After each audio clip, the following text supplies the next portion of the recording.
Okay, so today I'm going to be talking about reclaiming the dead, the politics of home funerals, and I'll be focusing mostly in the United States, although some of this extends beyond the US.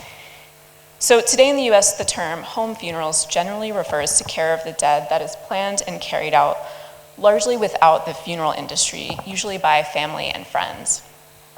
Tasks include transporting, cleaning, dressing, posing, and storing the body, carrying out cremation, burial, or other disposition of the remains, and coordinating memorial services.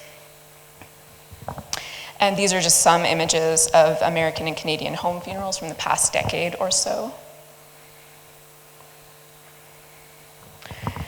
And so the rise in home funerals over the past few decades is part of a growing alternative death care movement, which seeks to normalize conversations about death, demystify dying and care of the dead, and offer guidance throughout the dying process.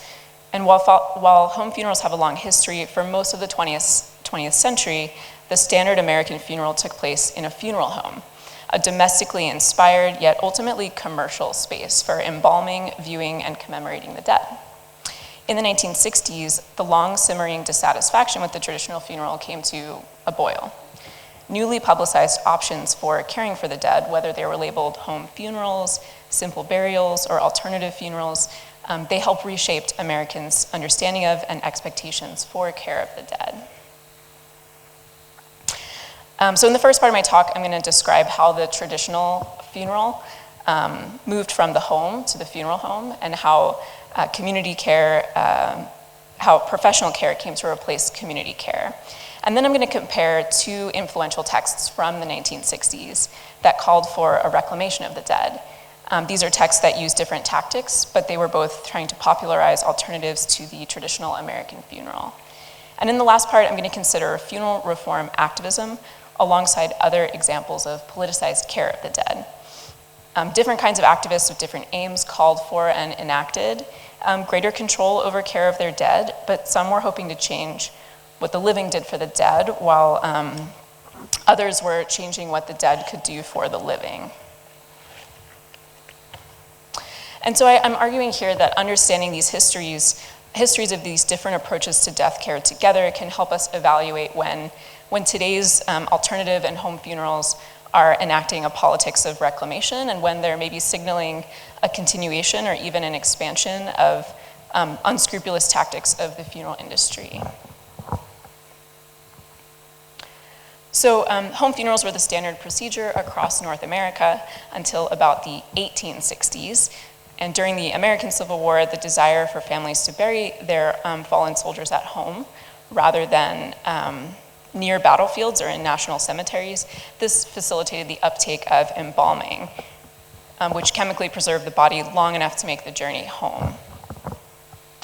Rapid urbanization, shifts in religious and medical beliefs about the body and disease transmission, as well as the professionalization of funeral directing, also helped speed the uptake of embalming.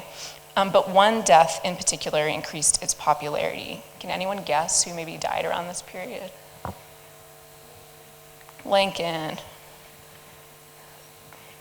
So after President Lincoln was assassinated in 1865, his body was embalmed and prepared for a long train journey home to Springfield, Illinois for burial.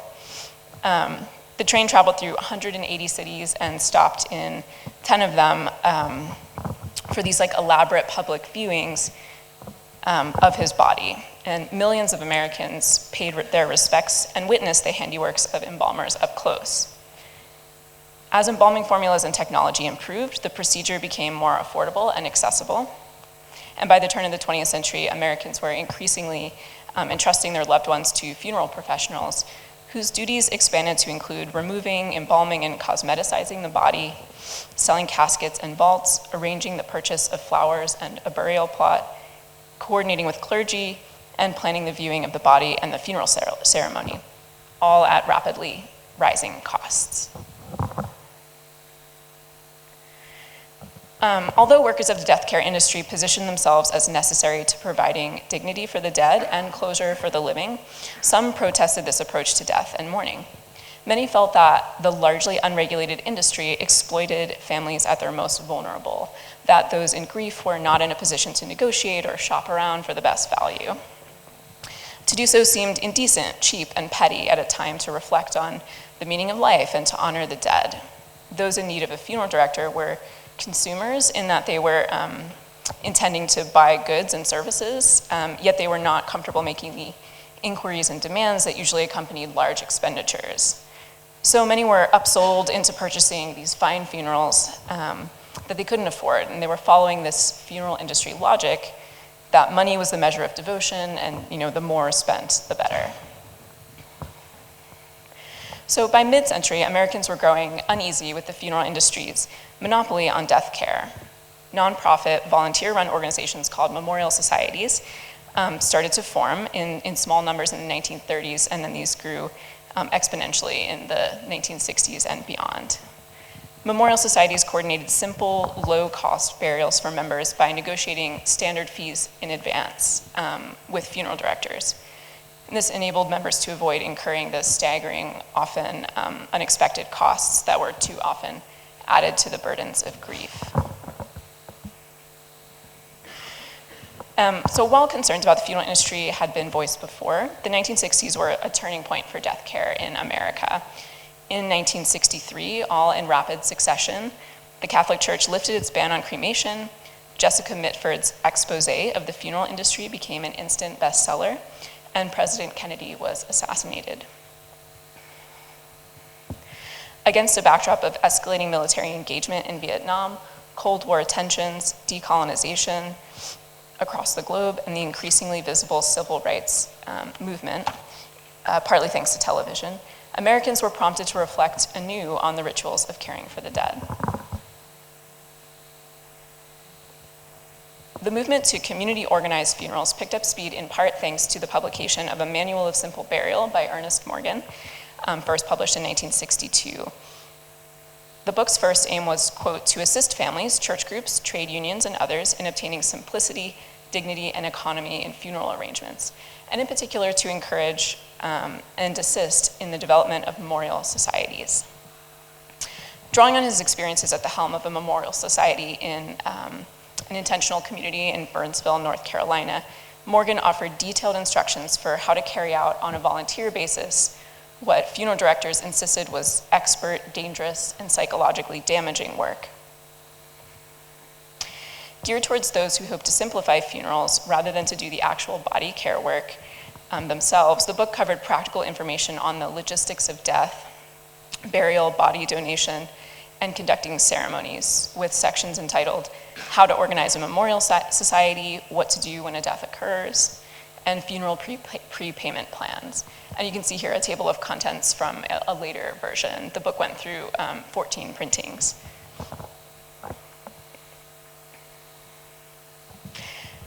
Several passages also sort of politely address funeral directors who were kind of still needed by memorial societies. They don't end up indicting funeral directors, but instead Morgan ends up sort of blaming, quote, the unique situation of the funeral industry itself, end quote. And by that he meant the industry in which funeral directors kind of have to compete for business that they can't increase by legal means.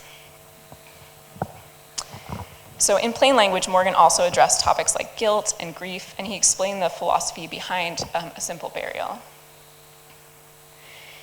He wrote, an elaborate funeral centered around a corpse gives major emphasis to negative aspects of death, both physical and financial. Furthermore, the competitive display implicit in a fine funeral is in itself a negative and unworthy manner in which to signalize death. A simple procedure whereby the body is removed promptly and with dignity for immediate cremation or burial, after which one or more memorial gatherings are held, can minimize the negative aspects of death and emphasize the deeper meanings and positive values of the occasion. The financial economy of simple burial is important and deserves attention, but is not the central issue. So for Morgan, death was a time to bring community together, to support each other, and to reaffirm shared values. For those who could not imagine an alternative to the rituals, finery, and rigmarole of the funeral industry, Morgan offered his straightforward manual and list of resources, which expanded a little every year.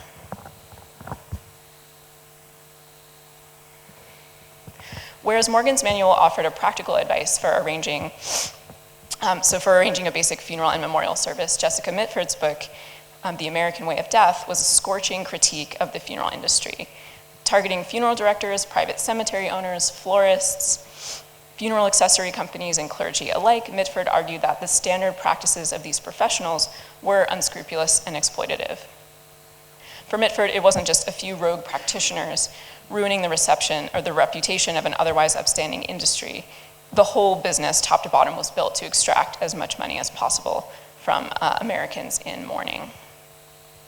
So in witty prose and memorable anecdotes, Mitford countered myths and misunderstandings promoted by the funeral industry. For example, that handling dead bodies was always unsanitary or was illegal, and that embalming was legally required. Both of those things are untrue.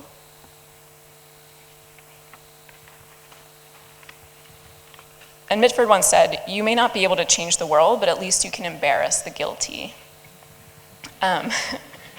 But Mitford, Morgan, and other death educators, they did more than that. Their spotlight on the harms of commercializing death significantly changed the way Americans conceived of their options for caring for the dead from the 1960s onward. The American Way of Death, in particular, triggered popular outrage and closer Federal Trade Commission oversight of the industry. Mitford's and Morgan's public support of death care alternatives also triggered a leap in Memorial Society enrollments. Membership of the People's Memorial Society in Seattle, just one of many similar organizations across the nation, it rose from 592 members in 1952 to over 30,000 in the 1960s. These early investigations into the death care industry also prompted conversations and new research on aging, end-of-life concerns, and bereavement. And this was the decade in which Elizabeth Kubler-Ross introduced the now famous 5 stages of grief, and it's the decade when hospice care also first came to the US. These conversations are ongoing today. As I mentioned, A Manual of Simple Burial is still being published and updated and has been since publication, and Mitford's book also is popular and sadly still very relevant. And an updated version was published in 1998. While Morgan's and Mitford's books, they differed in genre, so one was a manual and the other is a work of investigative journalism, they share a political and philosophical orientation grounded in the belief that individuals, families, and communities should reclaim care of the dead. Neither author prescribed a singular right way, though they both kind of agreed that simpler was probably better.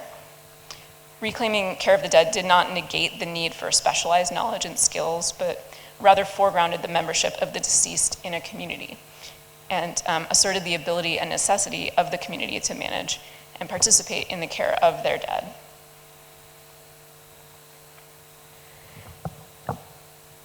Those are some updated versions. So far, I've described what a traditional funeral was in the US and for close to 100 years, and I've explained how and why some alternatives arose in the 1960s. And in my remaining time, I just want to analyze a funeral that in some ways aligns with Morgan's and Mitford's critiques of traditional death care.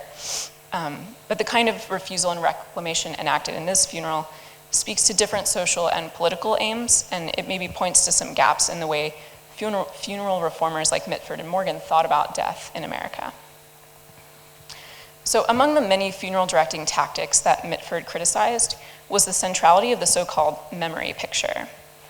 In the mid-20th century, most funeral directors united around a pseudo-psychological justification for the necessity of viewing embalmed remains.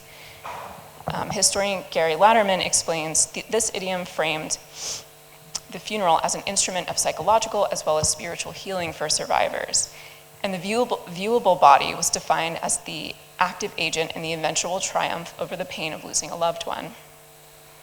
It was a moment to confront the reality of death by looking in the face of the deceased without seeing the unsettling signs of decomposition, and thus begin the process of working through personal grief by creating a living memory. In sum, Latterman writes, funeral directors lived and died by the face. The epitome of a successful funeral was one with an open casket and an embalmed body that appeared familiar and non-threatening to visitors, end quote. So keeping this in mind, I want to turn to a funeral that galvanized a generation of civil rights activism. When Mamie Bradley, mother of lynching victim Emmett Till, arranged his funeral in 1955, she astutely used and refused mainstays of the traditional funeral. especially manipulating the notion of the memory picture in order to motivate social and political action. I'm going to recount Till's story here, so please note I will be describing racial violence and other material that is difficult to hear. So 14-year-old Emmett Till lived with his mother, Mamie Till Bradley, who later went by Mamie Till Mobley, in a tight-knit African-American neighborhood in Chicago, where his maternal grandparents had moved during the Great Migration, which was the mass movement of African Americans out of the racially segregated and openly hostile American South that took place from the late 19-teens through the 1960s. During the summer of 1955, Till begged his mother to let him join his cousins in Mississippi for the tail end of his summer vacation. He wanted to see where his mother had been born and where his family still lived.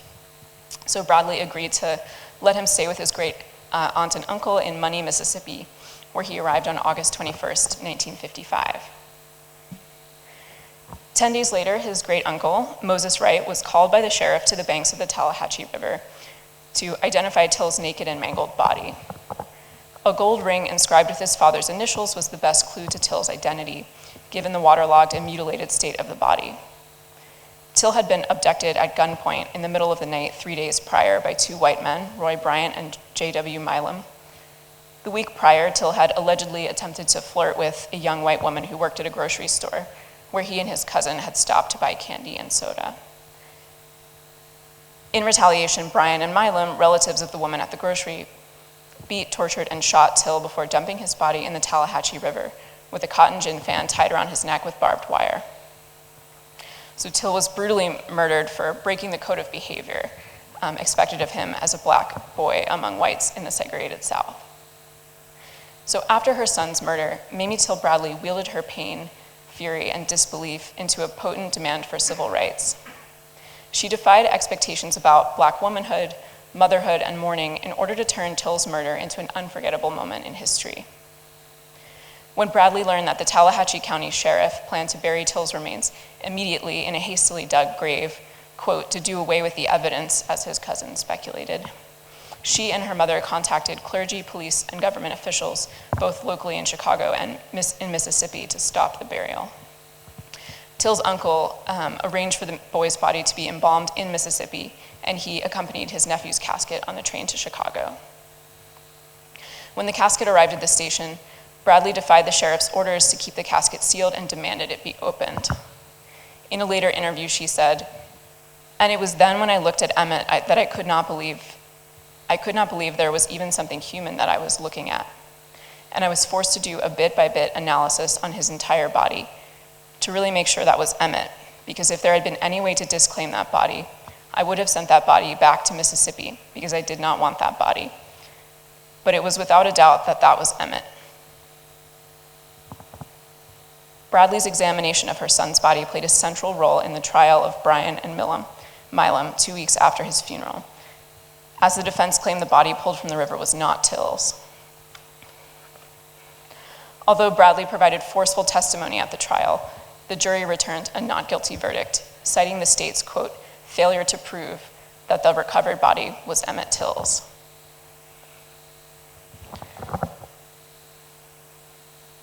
For the funeral, Bradley insisted on a public, open casket funeral and invited the press and photographers to attend.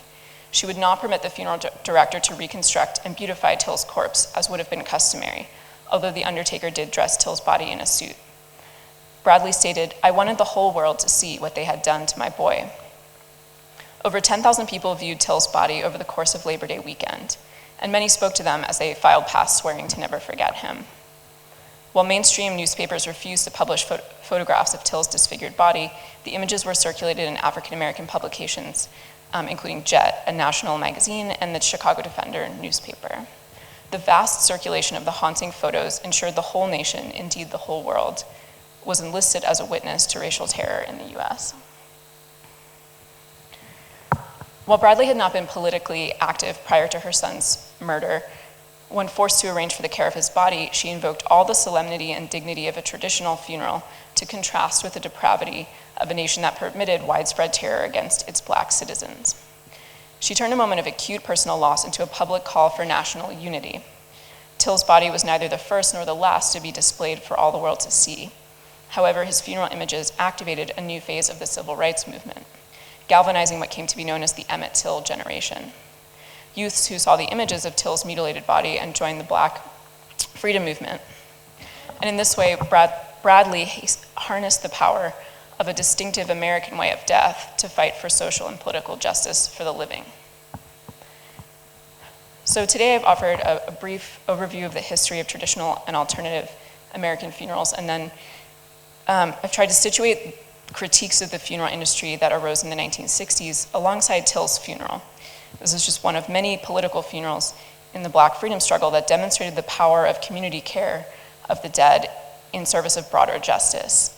And I think that analyzing the broader history of alternative and political funerals can help us distinguish these different threads within the contemporary movement for alternative death care.